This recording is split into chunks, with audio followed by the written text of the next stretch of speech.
Jangan main-main dengan pikiran, karena pikiran tidak pernah main-main. Jangan main-main dengan pikiran, karena pikiran itu tidak paham main-main. Pikiran tidak bisa membedakan ini main-main atau bukan. Awas. Karena kita sering bermain-main dengan pikiran. Pikiran tidak pernah bisa membedakan ini serius atau main-main. Sementara kita suka main-main. Misalnya kita bergurau, mengatakan itu dan ini, ngikutin pikiran kita. Main-main sih awalnya, tetapi direspon oleh pikiran, itu bukan main-main. Karena pikiran tidak paham main-main.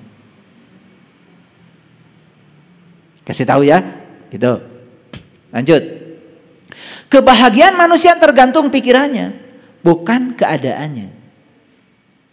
Setuju dengan saya? Nih, saya kasih tahu. Kita misalnya lagi sakit. Jelas, lagi sakit berarti secara alami kita sedang mengalami rasa sakit. Rasa sakit itu alami. Tetapi penderitaan dari rasa sakit itu pilihan.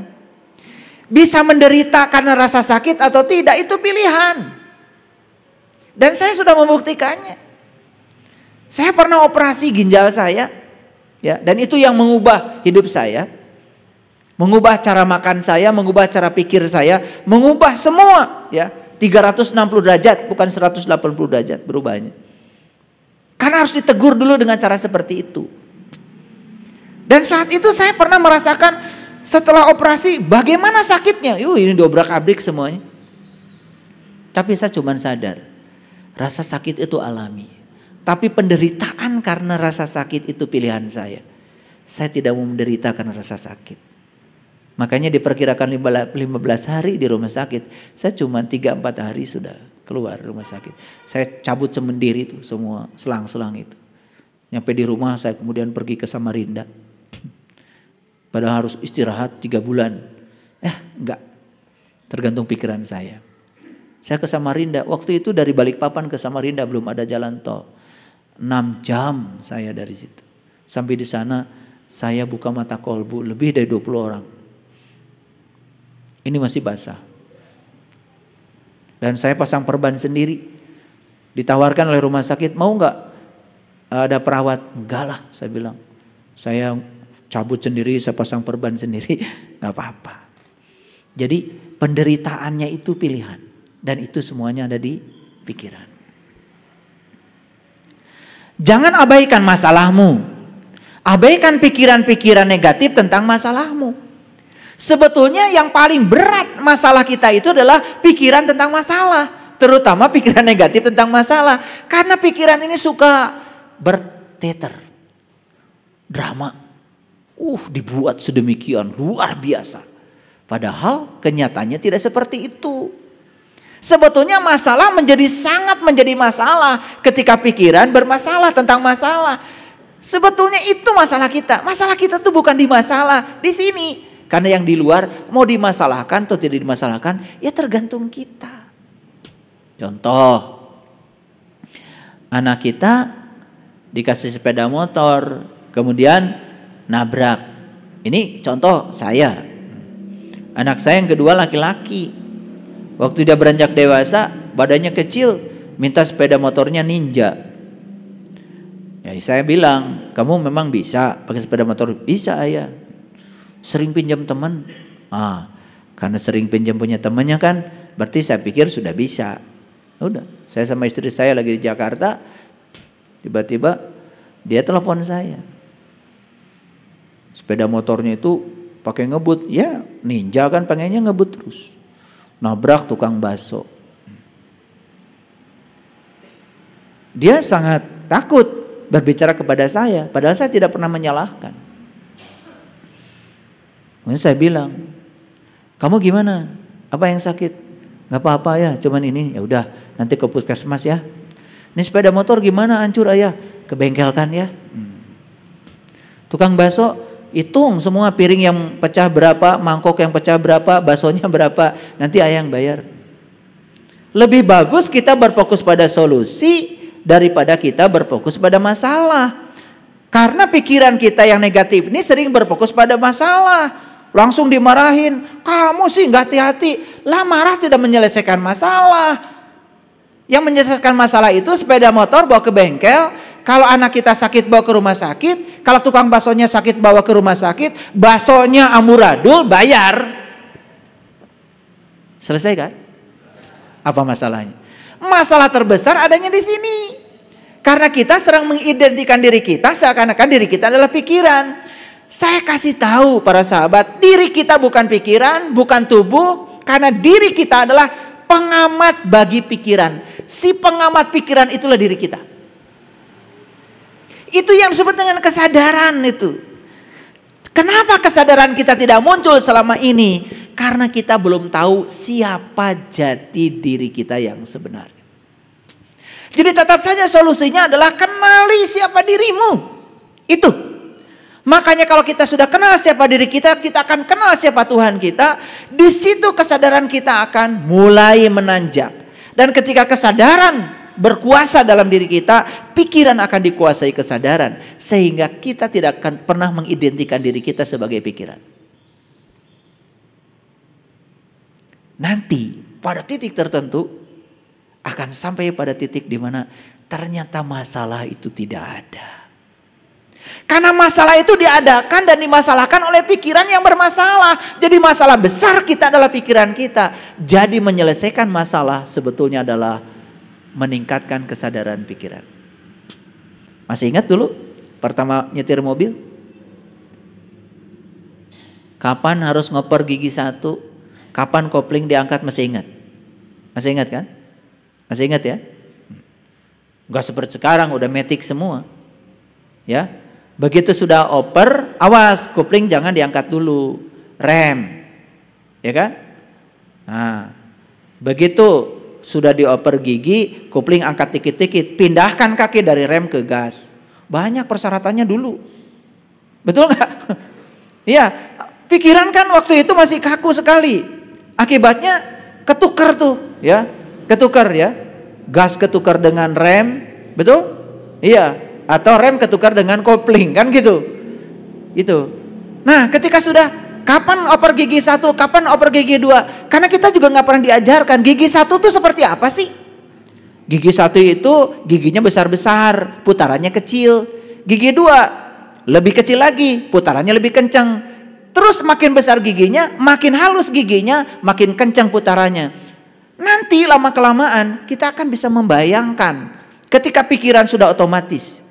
Sekarang kalian-kalian ini kan gak pakai mikir lagi. Betul gak?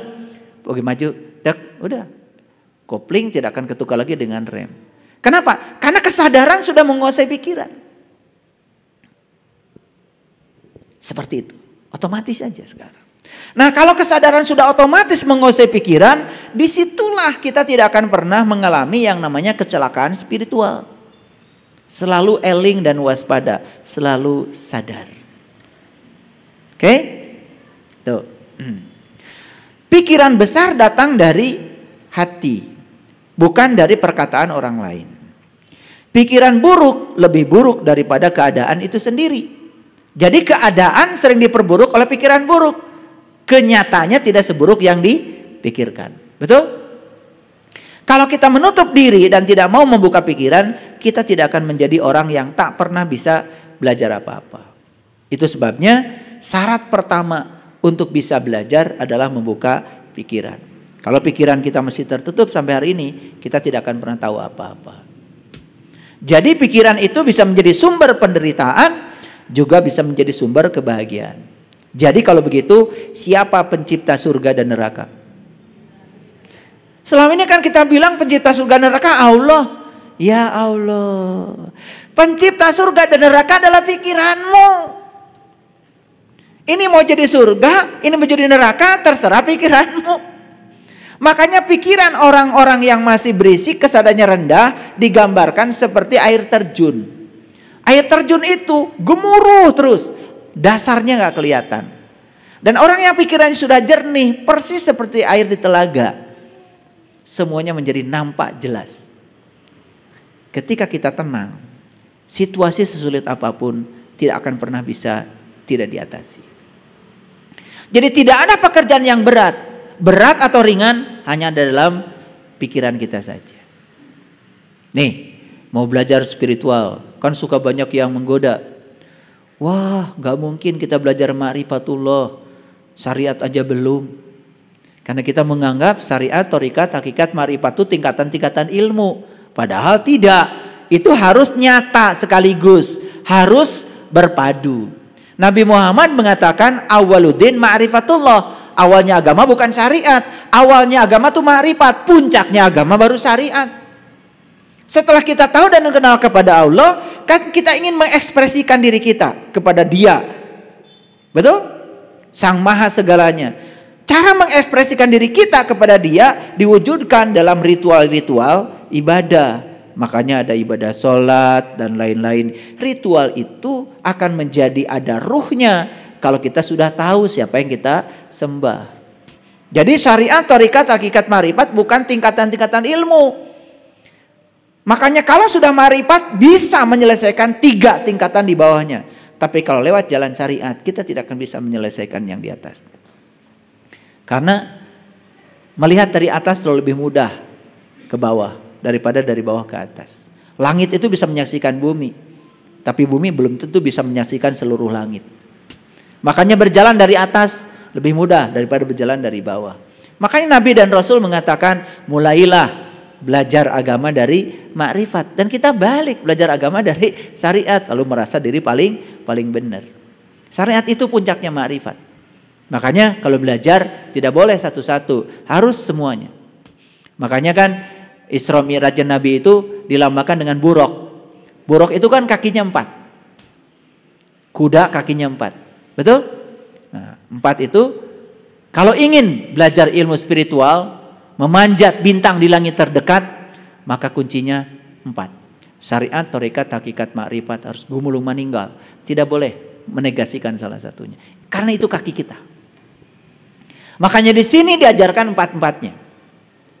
Kalau benar kakinya yang bagus, cengkeramannya bagus, maka sayapnya akan bisa berjalan. Makanya kuda itu ada sayapnya. Maka sayap itu akan bisa membawa kita terbang. Hati-hati ya. Burung tuh nggak punya sayap, tapi manusia punya sayap. Jangan dibalik-balik, ya.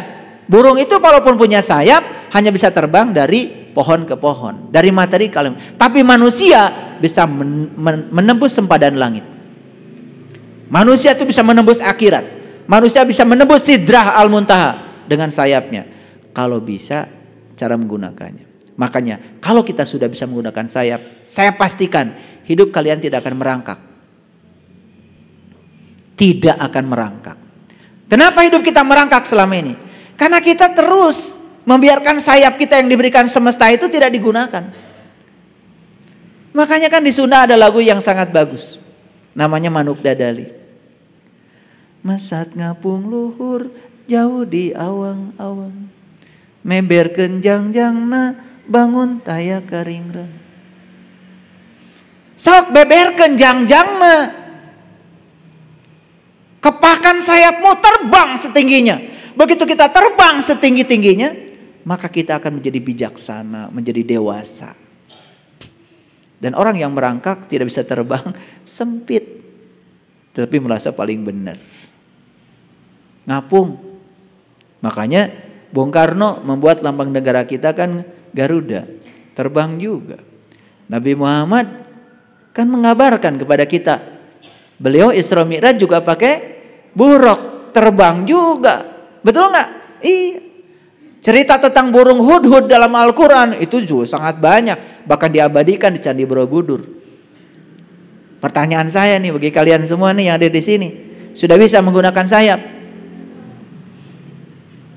Yang belum bisa ya segera belajar. Kalau enggak ya merangkak terus. Kita mau pergi ke Sumatera Barat, ke Minangkabau, pakai pesawat itu cuma dari Jakarta 1,5 jam udah hinggap di Minangkabau. Pakai bis merangkak berapa hari? 3 hari toh? Apalagi jalan kaki. Mau sampai kapan? Betul? Padahal kita sejatinya punya sayap. Cuman sayap kita tuh selama ini tidak pernah digunakan. Makanya saya tahu yang belum bisa menggunakan sayap, beda wajahnya.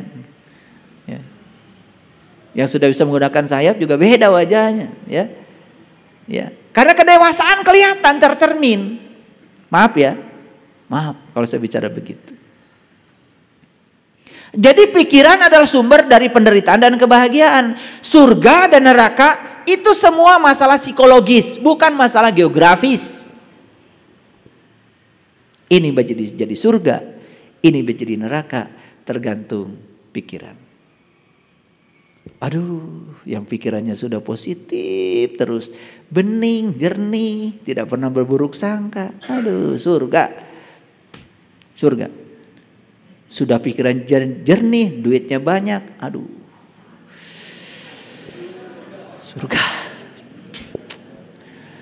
Pikiran kusut, duit gak punya, wajah kusut juga. Waduh, dikit-dikit marah, dikit-dikit tersinggung. Betul gak? Yang keluar dari sini kata-kata yang menjijikan. Duh, hidup kayak gitu ya, jadi sampah. Boro-boro nulung kanu butuh, nalang kanu susah. Ngaudangkeun kanu sare, nyangan kanu paekeun. Boro-boro napa kanu poho, nganter kanu keeng. Yang kayak gitu ruwat aja. Ya? Iya.